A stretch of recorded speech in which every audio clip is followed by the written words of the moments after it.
Good morning students. तो आज हम अपना अध्याय 2 शुरू करने जा रहे हैं जिसका नाम है बहुपद। इंग्लिश में इसे पोलिनोमियल कहते हैं। तो अब पिछली कक्षाओं से याद होगा कि हमने कुछ बीजीय सर्वसमीकाएं पढ़ी थी, जो कि हमने कुछ एल्जेब्राइक एक्सप्रेशंस पढ़े थे और फॉर्मूले पढ़े थे। उनको ज़रा फिर से याद कर लेते हैं, जिनका पुनः स्मरण करते हैं। एक्स प्लस वाई का होल स्क्वायर क्या था, या एक्स प्लस वाई की घात 2 क्या थी। X square plus 2xy plus y square, ये फार्मूला आपको याद होगा। एक्स माइनस वाई का होल स्क्वायर क्या था, x square minus 2xy plus y square. ऐसे ही एक और चीज़ पढ़ी थी हमने, x square minus y square, उसका क्या था, एक्स प्लस वाई गुणा एक्स माइनस वाई। ठीक है, तो आज हम इस बहुपद इस अध्याय को शुरू करने जाए, तो इसमें हम क्या क्या पढ़ने वाले हैं ज़रा उसे देख लेते हैं। इसमें हम पढ़ेंगे बहुपद क्या होते हैं, उससे संबंधित शब्दावली यानी उससे संबंधित टर्मिनोलॉजी। उसके साथ साथ हम पढ़ेंगे शेषफल प्रमेय, जिसे हम रिमाइंडर थ्योरम के नाम से जानते हैं, और साथ ही हम पढ़ेंगे गुणन खंडन प्रमेय, जिसे हम फैक्टर थ्योरम के नाम से जानते हैं। और भी इनसे संबंधित चीज़ें हम इस अध्याय में पढ़ने वाले हैं। तो चलिए शुरू करते हैं आज के टॉपिक से। इसके अंदर सबसे पहला टॉपिक आता है हमारा एक चर वाले बहुपद। अच्छा, अब बहुपद क्या होते हैं, पॉलिनोमियल हमने पढ़ा होगा कि बहुपद होते क्या हैं। तो पहले हम देख लेते हैं एक चर क्या होता है। एक चर के बारे में पता करते हैं। तो हम चरों को अक्षरों से डिनोट करते हैं, जिससे एक्स वाई जेड आपने पढ़ा होगा, जैसे एक्स माइनस वाई का whole square, x square minus y square, ये सब क्या है, चर ही तो है बेटा। अब यहाँ देख रहे हो, यहाँ दो चर हैं, एक्स और वाई। हमने क्या कहा, हम चरों को अक्षरों से एक्स वाई या जेड आदि से प्रकट करते हैं। तो यहाँ हमने कितने चर लिए हैं, एक्स और वाई, तो दो चर हुए। ठीक है, तो इसी तरह इन्हीं सब चीज़ों से हम प्रकट करते हैं। चर को एक प्रतीक से प्रकट किया जाता है जो कोई भी वास्तविक मान धारण कर सकता है। इसका कोई भी वास्तविक मान होगा बेटा, वास्तविक मतलब रियल वैल्यू होगी इसकी कोई ना कोई। ठीक, तो अब आते हैं हम इसके आगे बीजीय व्यंजक, जिसको हम इंग्लिश में क्या कहते हैं, एल्जेब्राइक एक्सप्रेशन। बीजीय व्यंजक में आपको याद होगा, ये जो अभी हमने ऊपर पढ़ा बीजीय सर्वसमीका देखा हमने, तो एल्जेब्राइक एक्सप्रेशन पढ़े हमने, एल्जेब्राइक एक्सप्रेशंस विद फॉर्मूले, एक्स प्लस वाई का होल स्क्वायर। तो ऐसे ही अब हम पढ़ेंगे बीजीय व्यंजक क्या होते हैं। तो बीजीय व्यंजकों का कुछ नहीं होता, जिसमें एक अचर पद और एक चर पद हो। देख रहे हैं, दो क्या है, अचर पद है, और एक्स क्या है, चर पद।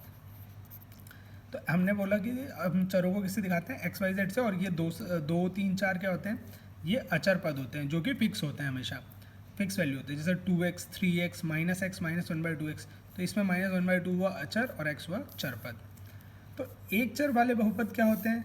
अब एक चर से क्या मतलब हो कि इसमें सिर्फ एक ही चर होगा, यानी कि अगर x है तो सिर्फ x ही रहेगा, अगर y है तो उसमें पूरी जगह पे y ही रहेगा, अगर उसके साथ x आता है तो ये दो चर हो जाएंगे बेटा। तो हमें एक चर वाला पढ़ना है। एक चर में मतलब सिर्फ x x x या फिर y y y। ठीक, तो उदाहरण देख लेते हैं ज़रा एक चर के। जैसे यहाँ क्या है, x cube minus x square plus 4x plus 7। यहाँ देख रहे हैं सब जगह x x x है। उसके बाद इसमें सब में जगह हर जगह x x x है, और x में एक चर x में ये एक क्या है, बहुपद है, पॉलिनोमियल बन गया इससे। ठीक है, तो ऐसे ही यहाँ पर देखिए 2 -5 और 7 आदि क्या है, अचर बहुपद है। इसमें कोई भी चर नहीं है, सिर्फ कांस्टेंट है। 2 -5 7 कुछ भी हो सकता है बेटा, 1 2 3 कुछ भी, सब ये अचर बहुपद है। अच्छा, अगर शून्य हो तो शून्य बहुपद कहलाता है, यानी एक्सप्रेशन 0 इज ऑलवेज अ शून्य बहुपद और 0 पोलिनोमियल। ठीक है बेटा, अब कुछ अलग चीज़ देखते हैं। आपने ऐसे भी कुछ एक्सप्रेशन देखे होंगे, है ना, कुछ एक्सप्रेशन ऐसे भी देखे होंगे अपने साथ यहाँ पर। तो यहाँ पर देखिए कुछ एक्सप्रेशंस आपने ऐसे देखे होंगे, x plus 1/x root x plus 3 under root y की power cube root of y plus y square. यहाँ पर एक्स वाई क्या है, एक्स वाई तो हो गए आपके चर, उनका घातांक क्या है। अच्छा, यहाँ पर देखिए x का घातांक 1 है, और इस 1/x को क्या लिख सकते हैं, x प्लस x माइनस 1, क्योंकि 1/x को x जैसे हम क्या लिखते हैं, 1/2 को 2 की पावर -1 लिख सकते हैं, हमने पिछले चैप्टर में पढ़ा था। तो ऐसे ही, तो यहाँ देख रहे हैं x की पावर -1 भी है, लेकिन अभी मैंने आपको बताया था कि इनका क्या होता है, सिर्फ वास्तविक मान होता है। ठीक है, तो यहाँ देखिए इस वाले में क्या हो जाएगा, x की पावर 1/2। तो यहाँ पर सब में आपने देखा कि घातांक -1 1/2 या 1/3 है, जो कि पूर्ण संख्या नहीं है। जब तक पूर्ण संख्या नहीं होगी बेटा, तब तक यह आपका एक बहुपद नहीं बन पाएगा। अतः यह बीजीय व्यंजक एक बहुपद नहीं है, क्योंकि पूर्ण संख्या नहीं है। उसके बाद यहाँ देखते हैं 2x 2 5x cube minus 5x square y और u की पावर 4 वाले बहुपदों को एक पदी कहा जाता है। अब एक पदी को इंग्लिश में कहते हैं मोनोमियल, ठीक है, मोनोमियल। क्यों कहा जा रहा है? क्योंकि सिर्फ इसमें एक ही पद है, 2x, 2, 5x cube, 5x square, y। अगर इसके आगे कुछ और भी होता है, जैसे यहाँ पर देखिए कितने पद हैं इसमें, 1 2 3 4, 4 पद हैं। तो ऐसे ही यहाँ पर क्या है, सिर्फ एक पद, यानी ये मोनोमियल है, ठीक है। तो इनको क्या कहते हैं? एक पदी, मोनोमियल। हम बहुपद को किससे दिखाते हैं? हम बहुपद को दिखाते हैं px, qx, rx आदि से, यानी कि px equal to x square plus 1, ये एक बहुपद को दिखाने का तरीका है, ठीक है। तो हम किससे दिखेंगे? px, qx, rx, कुछ भी रख सकते हैं। x का मतलब होगा x वाला चर। अगर हम पी वाई की बात करें तो क्या होगा? वाई स्क्वायर प्लस 1, वाई के बारे में बात कर रहे हैं। अगर हम आर जेड के बारे में बात करें तो जेड स्क्वायर प्लस 1, यहाँ कुछ भी हो सकता है, Z square, Z cube, Z plus 1, Z plus 3, सब कुछ हो सकता है। बट इसके अंदर जो चीज़ दिखाई गई है वही चरपद होगा यहाँ पर, ठीक है। अब हम आते हैं आगे की तरफ बढ़ते हैं। तो अब यहाँ देख लेते हैं, जैसे कि इसमें दे रखा है हमारे पास, देखिए p x equal to x plus 1, q x equal to x square minus x, दो पद आ गए, देखें आप। R y equal to y 30 plus 1, t u equal to u की पावर 43 माइनस यू स्क्वायर। अच्छा देख रहे हैं, जो अंदर है वही चीज़ है, जैसे वाई है तो वाई, यू अंदर है तो यू, एक्स है तो एक्स का, और एक्स है तो एक्स के टर्म में लिखा है। इन सब में प्रत्येक बहुपद में केवल दो ही पद हैं, 1 2 1 2 1 2 1 2, तो इन्हें क्या कहते हैं? द्विपद। द्विपद को इंग्लिश में क्या कहते हैं? बाइनोमियल, बाइनोमियल कहा जाता है। इसी प्रकार तीन पद वाले बहुपदों को क्या कहेंगे? त्रिपद। इंग्लिश में क्या कहेंगे? ट्राइनोमियल्स। तो जैसे यहाँ देखिए p x equal to x square plus x plus pi, देख रहे हैं तीन पद हैं। Root 2 plus x minus x square, तीन पद हैं तो त्रिपद। ऐसे बेटा आगे भी चलते चलते हैं ये, तो अभी हम यहीं तक पता करते हैं। अब हमने कहा कि हम बहुपद को कैसे दिखा सकते हैं? पी एक्स इक्वल टू कुछ बहुपद। तो बहुपद क्या है यहाँ पर? 3x की पावर 7 माइनस 4x की पावर 6 प्लस एक्स प्लस 9, ये सब इसके क्या है? घात है। x की घात 7, x की घात 6, x प्लस 9। यहाँ अगर x की पावर कुछ नहीं है तो x की पावर 1 माना जाता है, और x की पावर 0 क्या होता है? आपको पिछली कक्षा में बताया था मैंने, किसी भी चीज़ की पावर 0 1 कहा था। जैसे a की पावर 0 क्या कहा था? 1, तो ऐसे ही x की पावर 0 1। इसमें x का अधिकतम घातांक क्या है बेटा? तो x का सबसे अधिकतम घातांक 7 है, 7 से सब छोटे हैं, 6 1 सब छोटे हैं, ठीक है। तो इस प्रकार अधिकतम घातांक क्या हुआ? 7। इसी प्रकार एक और ले लेते हैं हम बहुपद क्यू वाई, 5 वाई की पावर 6 माइनस वाई की पावर 4 वाई स्क्वायर माइनस 6 में वाई का अधिकतम घात क्या है? 6, क्योंकि सबसे मैक्सिमम क्या है? 6 है ना। तो हम हमेशा घात भी पता करेंगे कि सबसे अधिकतम घात क्या है। तो एक लाइन लिखी गई है कि एक बहुपद में चर का अधिकतम घात वाले पद के घातांक को बहुपद की घात कहते हैं, यानी डिग्री ऑफ पॉलिनोमियल कहा जाता है। जो भी सबसे ज़्यादा इसकी घात होगी वही अधिकतम घात कहलाएगी, और वो क्या कहलाएगी? Degree of polynomial. अगर आपसे जैसे मैं पूछ लेता हूँ पिछले कुछ एग्जाम्पल्स में, यहाँ डिग्री ऑफ पॉलिनोमियल क्या होगी? तो यहाँ एक्स की सबसे बड़ी घात क्या है? 1, तो यानी 1 घात, यानी घात 1 होगी यहाँ पर। यहाँ सबसे बड़ी घात क्या है? 2, तो यहाँ घात 2 होगी। डिग्री ऑफ पॉलिनोमियल क्या होगा इसका? 1। इसका डिग्री ऑफ पॉलिनोमियल 2। इसका पूछा जाए तो डिग्री ऑफ पॉलिनोमियल 30, क्योंकि सबसे अधिकतम घातांक क्या है? 30। इसका डिग्री ऑफ पॉलिनोमियल 43, ठीक है। तो सबके अगर अधिकतम घातांक की बात करी जाए तो सबसे बड़ा जो पॉलिनोमियल का चर की पावर होती है उसको दिखाया जाता है, ठीक है बेटा। अच्छा एक और चीज़ पता करने वाली, कि एक शून्येतर अचर बहुपद की घात 0 होती है, ठीक है। जो मैंने अभी आपको बताया x की पावर 0 इक्वल टू 1, तो अचर हो गया ये अचर, और इसका शून्येतर हो गया बहुपद, तो इसकी घात क्या हुई? 0 हुई, तो है ना। उसी तरीके से अब नीचे देखिए कुछ उदाहरण एक में देख लेते हैं। नीचे देखिए प्रत्येक बहुपद की घात ज्ञात कीजिए। x की पावर 5 माइनस एक्स की पावर 4 प्लस 3, तो अधिकतम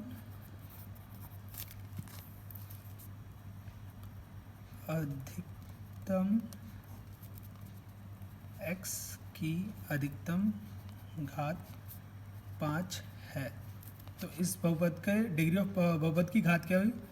बहुपद की घात 5 है, ठीक है बेटा, क्योंकि x की सबसे बड़ी पावर क्या है? 5 है। अगला एग्जांपल देखते हैं।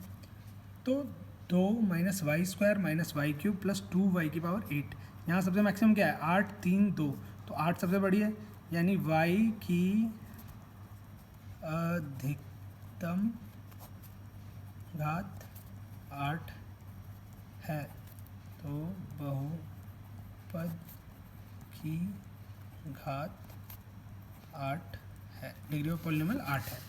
यहाँ देखिए 2, ये क्या है, याद कीजिए मैंने आपको बताया था कि एक बहुपद, एक शून्येतर अचर बहुपद की घात शून्य होती है। ठीक है, तो ये अचर है तो इसकी शून्य घात क्या होगी, घात बहुपद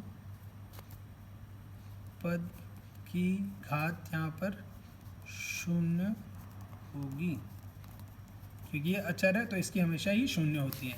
ठीक है, अच्छा एक बहुपद को हम लिख कैसे सकते हैं, तो ये देखिए हम बहुपद को लिख कैसे सकते हैं, ज़रा इसके ऊपर भी विचार करते हैं थोड़ा सा। ठीक है, तो अभी हम पिछली कक्षा में क्या क्या पढ़ चुके हैं। पिछली कक्षा में हम पढ़ चुके हैं कि एक चर वाले बहुपद और उनकी घातों के बारे में पढ़ लिया। चर x को बहुपद px में x का उच्चतम घात बहुपद की घात कहलाती है, डिग्री ऑफ पॉलिनोमियल कहलाती है, ये भी पढ़ लिया। तो अब ज़रा हम उदाहरण देख लेते हैं कुछ। x+1 2x - 3 √3 x+5, इन सब में आप देख रहे हैं x की घात क्या है, 1 है। ठीक है, x की घात 1 है, तो इनको क्या कहते हैं बेटा, रैखिक बहुपद, इंग्लिश में लीनियर पोलिनोमियल कहते हैं। ऐसे ही अब दूसरी चीज़ देखते हैं, तो x² + 2x x² - 4 x² + 7x + 21 आदि, ये सब क्या है, देखिए सबसे मैक्सिमम पावर क्या है, 2, तो ये क्या हुए, द्विघात बहुपद। इसमें 1 थी तो रैखिक बहुपद, ये 2 है तो द्विघात बहुपद, इन्हें कहते हैं क्वाड्रेटिक पॉलिनोमियल। ऐसे ही यहाँ पर देखिए x³ + 5x² + 3x + 7 x³ - 27 y³ + 7y² + 2y + 8 आदि क्या है, त्रिघात बहुपद, जिनको इंग्लिश में कहते हैं क्यूबिक पॉलिनोमियल। क्यों, क्योंकि इसमें मैक्सिमम पावर क्या है, सबसे बड़ी घात क्या है, 3 है, इसीलिए ये त्रिघात। तो ऐसे ही चलता रहता है बेटा, तो ये सब बहुपद बनते हैं। अच्छा, अभी पीछे आपको मैंने बताया था कि जब भी 1/x - 1 हो, 1/x² + 2x + 3 या रूट के अंदर x हो, ये सब बहुपद नहीं होते। क्यों नहीं होते, क्योंकि इनकी जो x की पावर है वो पूर्ण संख्या नहीं है। अब रैखिक बहुपद का स्टैंडर्ड फॉर्म कैसे लिखा जाता है बेटा, तो ऐसे लिखा जाता है ax + b, जिसमें a क्या होता है, अचर पद, x चरपद और b भी क्या होता है, एक अचर होता है। ठीक है, इसका एग्जाम्पल यही था 2x + 3। ठीक है, ऐसे ही द्विघात के लिए क्या होता है, ax² + bx + c, ये उसका स्टैंडर्ड फॉर्म। और त्रिघात बहुपद ax³ + bx² + cx + d, सब में याद रहे a0 कभी नहीं होगा, जो पहला टर्म x की सबसे अधिक घात के साथ है वो कभी 0 नहीं होगा। ठीक है, तो आपको ये भी याद रखना है कि एक चर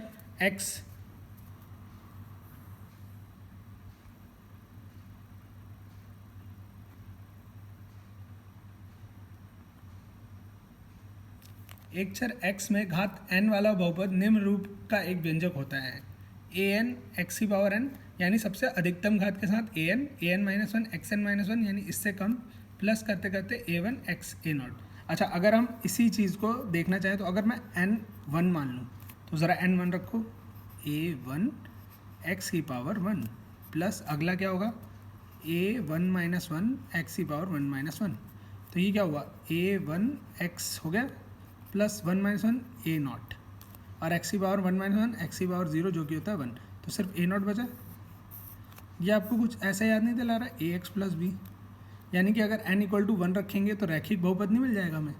ऐसे ही बनती है बेटा सारे बहुपद। अब n = 2 रखोगे तो आपको बन जाएगा द्विघात बहुपद, क्योंकि यहाँ a 2 हो जाएगा और x² हो जाएगा, तो ऐसे द्विघात बहुपद मिल जाएगा। 3 रखोगे तो त्रिघात बहुपद, आगे जितने n रखते जाओगे सब मिलते हैं। तो ये आपका हो गया एक पॉलिनोमियल का स्टैंडर्ड फॉर्म। तो अगर आपको कहा जाए एक बहुपद n का स्टैंडर्ड फॉर्म लिखने का क्या होता है, an x⁴n an - 1 x⁴n - 1 plus plus plus a1 x + a0, जहाँ a1 a0 a1 a2 an अचर हैं, सारे कांस्टेंट होते हैं ना बेटा, 1 2 3 ऐसी वैल्यू लेते हैं, और an 0 नहीं होगा कभी भी, जो कि मैंने आपको अभी पहले भी बताया, यहाँ पर a0 नहीं होता, तो इसीलिए an 0 नहीं होगा। इससे अगर ये 0 हो गया तो बेटा इसके 0 होते ही ये आगे के दूसरे एक्सप्रेशन में बदल जाएगा। इसलिए एक चीज़ और कि यदि a0 a1 a2 a3 ये सारी चीज़ें 0 हो जाएं, अभी तक हम क्या कहते हैं 0 नहीं होगा, अगर हो जाएं सभी अचर शून्य हो तो यह क्या बन जाएगा, शून्य बहुपद, 0 पॉलिनोमियल प्राप्त होता है, और इसकी घात परिभाषित नहीं है हमारे पास। ठीक है, तो 0 पॉलिनोमियल की डिग्री ऑफ पॉलिनोमियल हमारे पास परिभाषित नहीं है, क्योंकि वो खुद ही शून्य है, तो बेटा हम बता ही नहीं सकते इसमें डिग्री ऑफ पॉलिनोमियल क्या है। सारी चीज़ें अगर 0 हो जाए तो हो सकता है कि अगर मान लो जैसे कोई ये चीज़ लिखी हुई है, 0 इंटू एक्स की पावर 7, 0 इंटू एक्स की पावर 6 प्लस 0 इंटू एक्स की पावर 5। अब आप इसमें बता सकते हो सबसे अधिकतम घात क्या है, क्योंकि सब तो ये मिला के 0 ही आ रहा है, तो इसीलिए शून्य पॉलिनोमियल, शून्य बहुपद की घात परिभाषित नहीं होती। ठीक है बेटा। अब मैं आशा करता हूँ आप अपनी प्रश्नावली 2.1 करके मुझे दिखाएंगे, और अगर आपको कोई दिक्कत आती है तो आप मुझे कमेंट या फिर मैसेज करके पूछ सकते हैं। धन्यवाद।